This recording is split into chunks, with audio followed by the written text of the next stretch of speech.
KMF ಕ್ರಮ ಕೈಗೊಳ್ಳಿ ಅಂದರೆ ಅವರು ಸ್ವಲ್ಪ ಹಿಂದೆ ಮುಂದೆ ಮಾಡ್ತಾ ಇದ್ದಾರೆ. ಇಲ್ಲಿ ಇರ್ತಕ್ಕಂಥ ಪಟ್ಟಿಯಲ್ಲಿ ಯಾರು ಇಂಟು ಮಾರ್ಕ್ ಹಾಕಿದ್ದೀವಿ ಅವ್ರನ್ನ ಸಸ್ಪೆಂಡ್ ಮಾಡಿದ್ದಾರೆ. ಭಾಳ ಮುಖ್ಯವಾದ ಜಾಗದಲ್ಲಿ ಯಾರ್ಯಾರಿದ್ದಾರೋ ಅವ್ರನ್ನೆಲ್ಲ ಮುಂದುವರಿಸಿ, ಅಂದರೆ ಯಾರು ಭಾಳ ಪ್ರಮುಖವಾಗಿ ಆರೋಪಿಗಳಿದ್ದಾರೋ ಆರೋಪಿಗಳನ್ನು ಜೋಪಾನ ಮಾಡಿ ಇಟ್ಕೊಂಡಿದ್ದಾರೆ. ಈಗ ತಮ್ಮ ಗಮನಕ್ಕೆ ನಾನು ತರೋದು ಈ ಪೆನ್ ಡ್ರೈವ್ ಇದೆ ನೋಡಿ.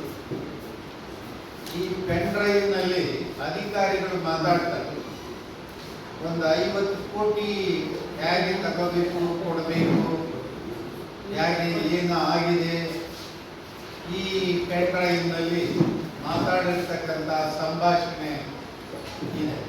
ಹಾಗಾಗಿ KMF ಅಂದರೆ ರೈತರ ಒಂದು ಬಹಳ ದೊಡ್ಡ ಸಂಸ್ಥೆ ಕರ್ನಾಟಕದಲ್ಲಿ.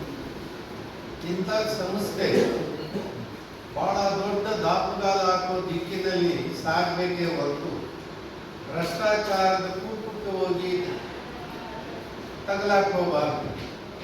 ಇದನ್ನ ಸರಿ ಮಾಡಬೇಕಾದಂಥ ಜವಾಬ್ದಾರಿ ಅಧಿಕಾರಿಗಳು ಏನಿದ್ದಾರೋ ಇವರು ಸರಿಯಾದ ರೀತಿಯಲ್ಲಿ ಕಾರ್ಯನಿರ್ವಹಿಸ್ತಾ ಇಲ್ಲ. ಯಾಕೆ ಅಂದರೆ ಇಲ್ಲಿ ಆಡಳಿತ ಮಂಡಳಿ ಇಲ್ಲ, ಅಧಿಕಾರಿಗಳದ್ದೇ ಎಲ್ಲ ದರ್ಬಾರ್ ನಡೀತಾ ಇದೆ. ಅಧಿಕಾರಿಗಳು ಒಬ್ಬರನ್ನ ಸೇಫರ್ ಸೈಡ್ ಮಾಡಿಕೊಂಡು ಬಹಳ ಭ್ರಷ್ಟಾಚಾರಕ್ಕೆ ಕಾರಣ ಆಗಿಬಿಟ್ಟಿದ್ದಾರೆ.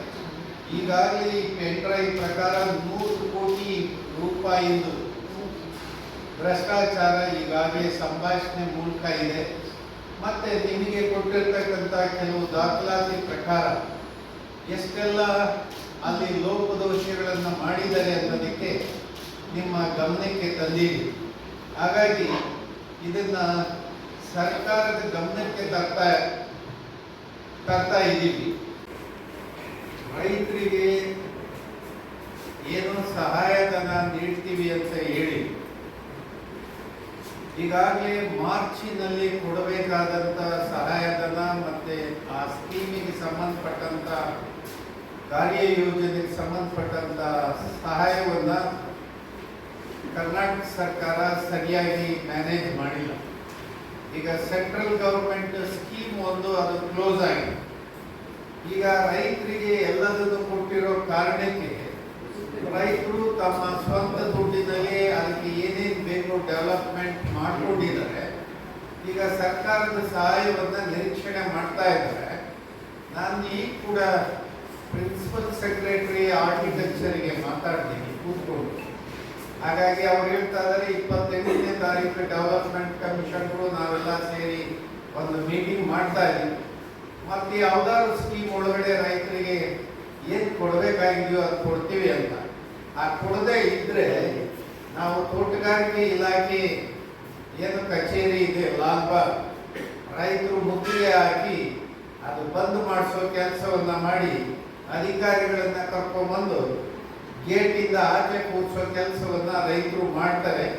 ಅದಕ್ಕೆ ಮಾಡೋದಕ್ಕೆ ಅವಕಾಶ ಕೊಡಬೇಡಿ. ತಕ್ಷಣ ತಾವೇಕೆ ವಾಗ್ದಾನ ಮಾಡಿದ್ರು ಅದಕ್ಕೆ ಸರಿಯಾಗಿ ನಡ್ಕೋಬೇಕಂತ ಹೇಳಿ ಸರ್ಕಾರಕ್ಕೆ ಅಧಿಕಾರಿಗಳಿಗೆ ಈ ಸಂದರ್ಭದಲ್ಲಿ ಒಂದು ಮುನ್ನೆಚ್ಚರಿಕೆಯನ್ನ ನೀಡ್ತಾರೆ. ಖರೀದಿ ಈತನು ಪರ್ಚೇಸಿಂಗ್ ಕಮಿಟಿಯಲ್ಲಿರೋ, ಆಮೇಲೆ ಉಳಿಕೆ ಮಲ್ಲಿಕಾರ್ಜುನ ಮತ್ತೆ ನಾಗೇಶ್, ಸೋಮನಾಥ್ ಇವರೆಲ್ಲ ಡೆಪ್ಟಿ ಡೈರೆಕ್ಟರ್, ಇವನ್ನೆಲ್ಲ ಸಸ್ಪೆಂಡ್ ಮಾಡವ್ರೆ. ಮಲ್ಲಿಕಾರ್ಜುನ ವ್ಯವಸ್ಥಾಪಕ, ಇವನು ಪಶು ಆಹಾರ ಕಾರ್ಖಾನೆ ರಾಜೀವ್ ಕುಂಟೆ ಇನ್ಚಾರ್ಜ್, ಇವನು ಸಸ್ಪೆಂಡ್ ಮಾಡಿದ್ದಾರೆ. ಆಮೇಲೆ ಜೈಕುಮಾರ್ ಪಶು ಆಹಾರ ಇವನು ನಿರ್ದೇಶಕ, ಇವನು ಸಸ್ಪೆಂಡ್ ಆಗಿದ್ದಾರೆ. ಈಗ ಆಗ್ಬೇಕಾಗಿರೋದು ಶಿವಸ್ವಾಮಿ, ಹುಸೈ, ಜಿತೇಂದ್ರ,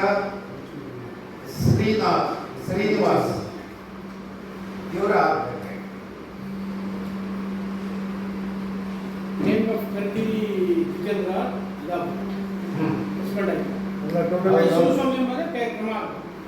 ಶಿವಸ್ವಾಮಿನೇ ಎಮ್ಗೆ ಹೋಲಡ್ಸು ಎಲ್ಲದಕ್ಕೂ ಕಾರಣಕರ್ತ ಕರ್ನಾಟಕದ ಸಹಕಾರಿ ಕ್ಷೇತ್ರದಲ್ಲಿ ಬಹಳ ಗಟ್ಟಿಯಾಗಿ ಬೇರುವ್ಯಾಪ್ತಿ ವಿಸ್ತರಿಸಿ ಸುಮಾರು ಜನರ ಬದುಕಿಗೆ ಆಸರೆಯಾಗಿರ್ತಕ್ಕಂಥದ್ದು ನಮ್ಮ KMF. ಹಳ್ಳಿನಲ್ಲಿರ್ತಕ್ಕಂಥ ಒಬ್ಬ ರೈತ ಮಹಿಳೆ ಒಂದು ಹಸುವನ್ನು ಸಾಕಿ ಹಾಲನ್ನು ಸರಬರಾಜು ಮಾಡೋ ಮುಖಾಂತರ ಇವತ್ತು KMFನ ಸಾವಿರಾರು ಕೋಟಿ ಆಸ್ತಿಗೆ ಮಾಲೀಕರಾಗಿದ್ದಾರೆ ರೈತರು. KMFನ ಸಂಪೂರ್ಣ ಆಸ್ತಿಯ ಮಾಲೀಕರು ರೈತರು, ಹಾಲು ಉತ್ಪಾದನೆ ಮಾಡತಕ್ಕಂಥ ರೈತರು. ಈ ಒಂದು KMF ವ್ಯಾಪ್ತಿನಲ್ಲಿ 16 ಒಕ್ಕೂಟಗಳು ಬರ್ತವೆ. ಜಿಲ್ಲೆಯ ನಂತರ ಹಾಲು ಉತ್ಪಾದಕ ಒಕ್ಕೂಟಗಳು 16 ಒಕ್ಕೂಟಗಳು ಸೇರಿ KMF ಅಸ್ತಿತ್ವಕ್ಕೆ ಬಂದಿದೆ. ಈ KMFನ ಮುಖಾಂತರ ಹೈನುಗಾರಿಕೆಗೆ ಸಂಬಂಧಪಟ್ಟಂತೆ ಏನು ಪಶು ಆಹಾರವನ್ನ ರಾಸುಗಳಿಗೆ ಸರಬರಾಜು ಮಾಡತಕ್ಕಂಥ ಒಂದು ವ್ಯವಸ್ಥೆ ಇದೆ. ಆ ವ್ಯವಸ್ಥೆ ತುಂಬಾ ಚೆನ್ನಾಗಿತ್ತು ಇದುವರೆಗೂ. ಆದರೆ ಇತ್ತೀಚೆಗೆ ಕೆಲವು ಕಲುಷಿತ ಕೊಳಕು ಕೈಗಳ ಒಂದು ಅತಿಕ್ರಮಣದ ದುರಾಲೋಚನೆಯಿಂದ ಅಲ್ಲಿ ಪಶು ಆಹಾರ ಕಳಪೆ ಆಗ್ತಾ ಇದೆ. ನಮ್ಮ KMFಗೆ ಏನು ರಾಸುಗಳಿಗೆ ಸರಬರಾಜು ಮಾಡ್ತಾರ ಪಶು ಆಹಾರ ಇದೆಯಲ್ಲ, ಇದಕ್ಕೆ ಬಳಸ್ತಕ್ಕಂಥ ಕಚ್ಚಾ ಸಾಮಗ್ರಿಗಳ ಖರೀದಿಯಲ್ಲಿ ಮುಖ್ಯವಾಗಿ ಕಾಕಂಬಿ ಮೆಲಾಸಿಸ್ ಅಂತ ಏನು ಹೇಳ್ತೀವೋ ಆ ಒಂದು ಇದನ್ನ ಪರ್ಚೇಸ್ ಮಾಡ್ತಕ್ಕಂಥ ಒಂದು ವಿಷಯದಲ್ಲಿ ಗುಣಮಟ್ಟದಲ್ಲಿರ್ತಕ್ಕಂಥ ಉತ್ತಮ ಕ್ವಾಲಿಟಿಯ ಒಂದು ಮೆಲಾಸಿಸ್ 1 ಟನ್ಗೆ 11,000 ರೂಪಾಯಿಗೆ ಅವರೇ ಪರ್ಚೇಸ್ ಮಾಡಿದ್ದಾರೆ. ಆದರೆ ಇವರು ಕೆಲವು ಅಧಿಕಾರಿ ವರ್ಗದ ಒತ್ತಡದಿಂದ ಹಾವೇರಿನಲ್ಲಿರ್ತಕ್ಕಂಥ GM ಶುಗರ್ಸ್ ಹೂವಿನಾಡಲ್ಲಿ GM ಶುಗರ್ಸ್ ಕಂಪನಿ ಮತ್ತೆ MG ಶುಗರ್ಸ್ ಕಂಪನಿ ಹಾವೇರಿ, ಈ 2 ಶುಗರ್ ಕಾರ್ಖಾನೆಗಳಿಂದ ಖರೀದಿ ಮಾಡಿರ್ತಕ್ಕ 6,000 ಮೆಟ್ರಿಕ್ ಟನ್ ಅನ್ನ ಪರ್ಚೇಸ್ ಮಾಡಬೇಕು ಅಂತ ಹೇಳಿ ಅನುಮೋದನೆಯಾಗಿ ಟೆಂಡರ್ ಕೊಡ್ತಾರೆ. ಅದರಲ್ಲಿ 3,430 ಮೆಟ್ರಿಕ್ ಟನ್ ಪರ್ಚೇಸ್ ಆಗಿದೆ 2 ಕಾರ್ಖಾನೆಗಳಿಂದ. ಈ 2 ಕಾರ್ಖಾನೆಗಳಲ್ಲಿ ಅದರ ಒಂದು ಗುಣಮಟ್ಟ, ನಾವು ಹಾಲನ್ನ ಡೈರಿಗೆ ಹಾಕ್ಬೇಕಾದ್ರೆ ಏನು ಗುಣಮಟ್ಟ ಕೇಳ್ತಾರೆ, 28.5 ಡಿಗ್ರಿ ಇರಬೇಕು, ಮತ್ತೆ 8.5 SNF ಬರಬೇಕು, 4.0 ಫ್ಯಾಟ್ ಬರಬೇಕು ಅಂತೇಳಿ ಹಾಲನ್ನ ನಮ್ಮ ರೈತರಿಂದ ಖರೀದಿ ಮಾಡ್ತಾರೆ. ಅದೇ ರೀತಿ ಈ ಒಂದು ಗುಣಮಟ್ಟ ಪಶು ಆಹಾರಕ್ಕೆ ನೀಡಬೇಕಾದ ಗುಣಮಟ್ಟ ಅವರೇ ಅಳತೆ ಮಾಡ್ಕೊಂಡಿದ್ದಾರೆ. ಒಂದು ಏನು ಶುಗರ್ ಅಂಶ ಅಂತಕ್ಕಂಥದ್ದು TRS ಅಂತ ಹೇಳ್ತಿರ್ತಾರೆ, ಕಾಕಂಬಿನ ಇದಕ್ಕೆ ಬಳಸಬೇಕಾದ್ರೆ ಅದು ಕನಿಷ್ಠ 50% ಹೆಚ್ಚಿಗೆ ಇರಬೇಕು, 50% ಹೆಚ್ಚಿಗೆ ಇರಬೇಕು ಅಂತ ಇದೆ. ಅದು ಅವರೇ ಪರೀಕ್ಷೆ ಈ ಒಂದು ಫೀಲ್ಡ್ನ ಒಕ್ಕೂಟಗಳಿಗೆ ಸರಬರಾಜು ಮಾಡಿದಾಗ ಬಮೂಲ್ ವ್ಯಾಪ್ತಿಯಲ್ಲಿ ಸುಮಾರು ಹಳ್ಳಿಗಳಲ್ಲಿ ಈ ಒಂದು ಪಶು ಆಹಾರವನ್ನ ಸೇವಿಸಿದಂತ ರಾಸುಗಳು ಆರೋಗ್ಯವನ್ನ ಕಳ್ಕೊಳ್ಳುತ್ತೆ, ಮತ್ತೆ ಕರು ಹಾಕತಕ್ಕಂಥ ಶಕ್ತಿಯನ್ನ ಕಳ್ಕೊಳ್ಳುತ್ತೆ, ಕೆಲವು ವಸ್ತು ಸತ್ತೋಗಿದ್ದಾರೆ. ಈ ಬಗ್ಗೆ ಕಂಪ್ಲೇಂಟ್ ಮಾಡ್ತಾರೆ ರೈತರು, ಬೆಂಗಳೂರು ಒಕ್ಕೂಟ ಕಂಪ್ಲೇಂಟ್ ಮಾಡ್ತಾರೆ. ಅದು KMF ಗಮನಕ್ಕೂ ಬರುತ್ತೆ. ಹಾಗಾಗಿ ಅವರು ಇದನ್ನ ಪರೀಕ್ಷೆಗೆ ಒಳಪಡಿಸ್ತಾರೆ. ಈ ಮೆಲಾಸಿಸ್ ಅನ್ನ ಪರೀಕ್ಷೆಗೆ ಒಳಪಟ್ಟಾಗ 50 ಇರಬೇಕಾಗಿದ್ದಂತ ಒಂದು ಶುಗರ್ ಅಂಶ ಕೇವಲ 20, ಮತ್ತೆ ಡೆನ್ಸಿಟಿ ಬ್ರಿಕ್ಸ್ ಅಂತಕ್ಕಂಥ ಸಾಂದ್ರತೆ ಅಂತಕ್ಕಂಥ ಒಂದು ಅಂಶ ಶೇಕಡ 85ಕ್ಕಿಂತ ಹೆಚ್ಚಿಗೆ ಇರಬೇಕು. ಅದು 80ಕ್ಕಿಂತ ಒಳಗಡೆ ಇದೆ. ಇದನ್ನ ಬಳಕೆಗೆ ಅನರ್ಹ, ಇದು ಹಾಕಿದ್ರೆ ಹಸುಗಳ ಆರೋಗ್ಯ ಕೆಡುತ್ತೆ, ಇದನ್ನ ವಾಪಸ್ ತಗೊಂಡು ನಮ್ಮ ಅಮೌಂಟ್ ವಾಪಸ್ ಕೊಡಿ ಅಂತ ಹೇಳಿ ಲೆಟರ್ ಕೂಡ ಬರೀತಾರೆ ಇವರೇನು KMF ಅಧಿಕಾರಿಗಳಿಗೆ. ಬರೆದ್ರು ಕೂಡ ಮತ್ತೆ ಇನ್ನೊಂದು ತಿಂಗಳಲ್ಲಿ ಇನ್ನೊಂದು ಇದಾಗುತ್ತೆ, ಅದರಲ್ಲಿ ಇದನ್ನ ಬಳಸ್ಕೊಂಡು ನಾವು ಅದನ್ನ ವಿಲೇವಾರಿ ಮಾಡಬಹುದು ಎಂಬ ಗುಣಮಟ್ಟ ಚೆನ್ನಾಗಿದೆ ಅಂತ ಹೇಳಿ ಅವರಿಗೆ ನೀಡಬೇಕಾದಂತ ಹಣವನ್ನ ಸರಬರಾಜು ಮಾಡ್ತಾರೆ. 2 ಕಾರ್ಖಾನೆಗಳಿಗೆ ಹಣವನ್ನ ಸಂದಾಯ ಮಾಡ್ತಾರೆ, ಯಾವುದೇ ಬಾಕಿ ಇಲ್ಲ ಅಂತ ಹೇಳಿ ಒಂದು ವರದಿಯನ್ನು ಕೊಡ್ತಾರೆ. ಈ ಮತ್ತೆ ಸುಮಾರು ವಸ್ತುಗಳು ಗರ್ಭಪಾತಗಳಾಗಿದ್ದಾವೆ, ಗರ್ಭ ಕಟ್ಟತಕ್ಕಂಥ ಶಕ್ತಿ ಕಳ್ಕೊಂಡಿದೆ. ಇದರಿಂದ ರೈತರಿಗೆ ಸಾಕಷ್ಟು ತೊಂದರೆ ಆಗಿದೆ. ಈಗಲೂ ಕೂಡ ತಮ್ಮ ರಾಜಕುಂಟೆ ಪಶು ಆಹಾರದ ಕಾರ್ಖಾನೆಯಲ್ಲಿ ಸಾವಿರಾರು